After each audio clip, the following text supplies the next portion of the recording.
Hoje vou falar da visibilidade e representação de mulheres em cargos políticos na mídia. Para começar, quero levar vocês para a Islândia. A Islândia é um dos países com melhor qualidade de vida e reconhecimento internacional por conta de igualdade de gênero. Nos dias de hoje, o país combate a desigualdade salarial criando leis para garantir que o mesmo valor seja pago tanto para os homens quanto para as mulheres. Mas curiosamente, no dia 24 de outubro de 1975, 90% das islandesas foram às ruas e se recusaram a executar qualquer tipo de tarefa, fosse no ambiente corporativo ou em casa, com o objetivo de mostrar sua relevância para a força de trabalho e buscar um salário mais justo em relação aos homens. 5 anos após essa greve, a Islândia elegeu Vigdís Finnbogadóttir, a primeira mulher presidente do mundo que foi eleita democraticamente através de voto direto do povo. E as conquistas femininas na política da Islândia já vêm do início do século XX, onde elas conquistaram o direito de votar e de se candidatarem a cargos eletivos do poder público. No Brasil, a luta das mulheres por direitos políticos também é de muito tempo. Embora digam que as mulheres brasileiras ganharam direito ao voto no Código Eleitoral de 1932, a exceção prevista no artigo definia que as mulheres votariam se assim quisessem seus pais ou maridos. E na Constituição de 1946 definiu-se que o voto era obrigatório para ambos os sexos, exceto para as mulheres que não exerciam atividades remuneradas. Ou seja, a maioria das mulheres casadas continuavam submissa à vontade de seus maridos. Foi apenas no Código Eleitoral de 1965 que os direitos e obrigações eleitorais foram devidamente igualados entre homens e mulheres. A primeira brasileira a votar foi a professora nordestina Celina Guimarães Viana. Nascida no Rio Grande do Norte, Celina requereu sua inclusão no hall de eleitores do município de Mossoró em novembro de 1927. Também no Rio Grande do Norte, em 1929, as brasileiras conseguiram eleger a primeira prefeita do Brasil, quando Alzira Soriano elegeu-se na cidade de Lages. Mas apenas em 2011, a primeira mulher presidente do Brasil, Dilma Rousseff, tomou posse. Dilma foi eleita com 56,05% dos votos válidos, se tornando assim a mulher no mais alto cargo político do país. Ela começou o governo em alta, com alta aprovação da população e sendo considerada a 16ª pessoa mais influente do mundo pela revista Forbes. Porém, seu tempo no poder foi muito mais marcado por escândalos de corrupção e por protestos pelo país pedindo sua saída da presidência. E no dia 31 de agosto de 2016, Dilma sofreu seu impeachment, que foi retratado no documentário O Processo, da diretora Maria Augusta Ramos. O documentário estreou no Brasil no dia 17 de maio desse ano e foi extremamente elogiado nos festivais pela Europa. Dilma sempre sofreu fortes críticas, sendo parodiada inúmeras vezes como sendo uma pessoa incapaz de governar, ou simplesmente como sendo uma pessoa conivente com os problemas de corrupção do país. Ela já foi parodiada pelo canal Parafernália, Galo Frito e teve um quadro no Zorra Total, onde era maquinista de um trem.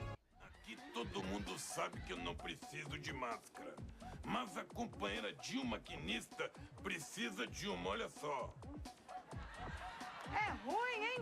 O companheiro é que está muito mascarado. Eu vou usar esta aqui por mais 4 anos. Atenção, pessoal! O trem voltou aos trilhos. A pane foi um probleminha à toa. É que atropelamos alguns artigos da Constituição. Mas, como sempre, tudo já foi resolvido. Dilma também teve sua imagem amplamente criticada e zombada em diversos tipos de revistas, colagens, charges e até memes. E mesmo com a eleição de Dilma à presidência, a quantidade inferior de mulheres participando da política brasileira em relação aos homens sempre foi preocupante. E a pergunta fica no ar: por que as mulheres participam menos da política brasileira do que os homens? A candidata à presidência Manuela Dávila deu a sua opinião em uma entrevista. Eu acho que a origem disso é bastante relacionada ao sistema eleitoral do nosso país, né? Durante muito tempo se reproduziu uma ideia de que as mulheres não votavam em mulheres e por isso nós não elegíamos mulheres. Só que nós temos uma presidente mulher, né? E isso quebra um pouco esse mito de que a mulher desperta necessariamente o machismo e o não voto. Nós tivemos a Marina como candidata a presidente, também muito bem votada. Nós temos, né? Então, nós temos em cargos majoritários mulheres eleitas, e principalmente no principal cargo do país. Qual é a diferença de uma eleição majoritária para uma eleição proporcional, né? O financiamento ele é privado nas duas, mas o financiamento da eleição proporcional ele é um financiamento de cada um corre atrás do dinheiro para sua campanha. O financiamento da campanha majoritária, os partidos, que são estruturas hegemonizadas por homens, viabilizam e correm atrás do dinheiro para a campanha dos candidatos.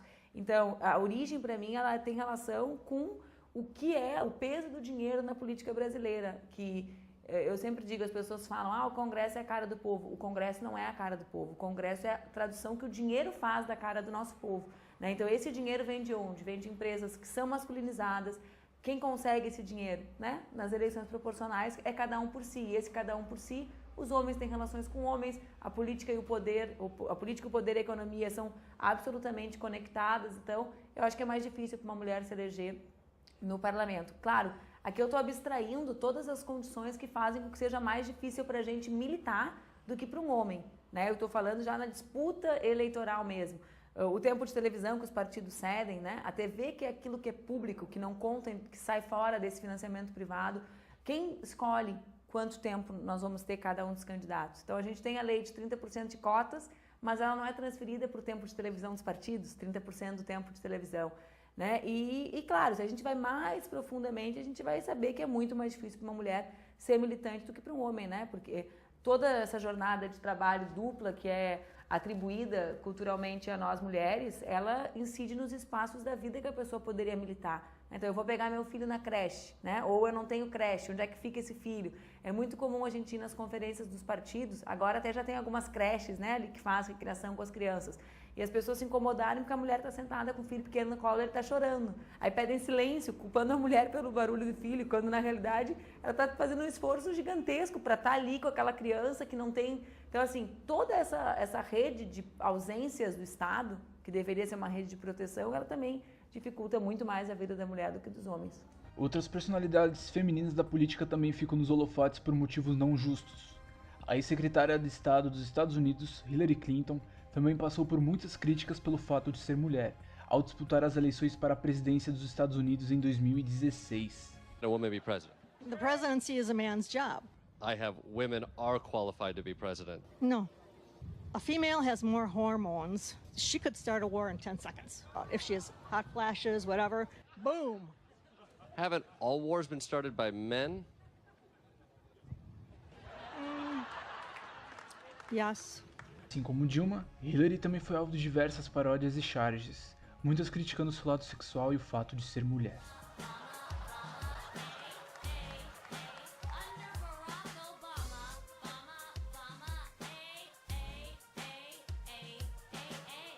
Existe um vídeo no YouTube com uma duração de 6 minutos, apenas feito de montagens de momentos em que Hillary foi alvo de algum comentário sexista. And she's trying to run away from this tough, kind of bitchy image. Women are too emotional, or maybe they're bitchy sometimes. Don't vote for her. And if Hillary Clinton becomes president in 2016, she will not only be our first female president, she could be our first lesbian president.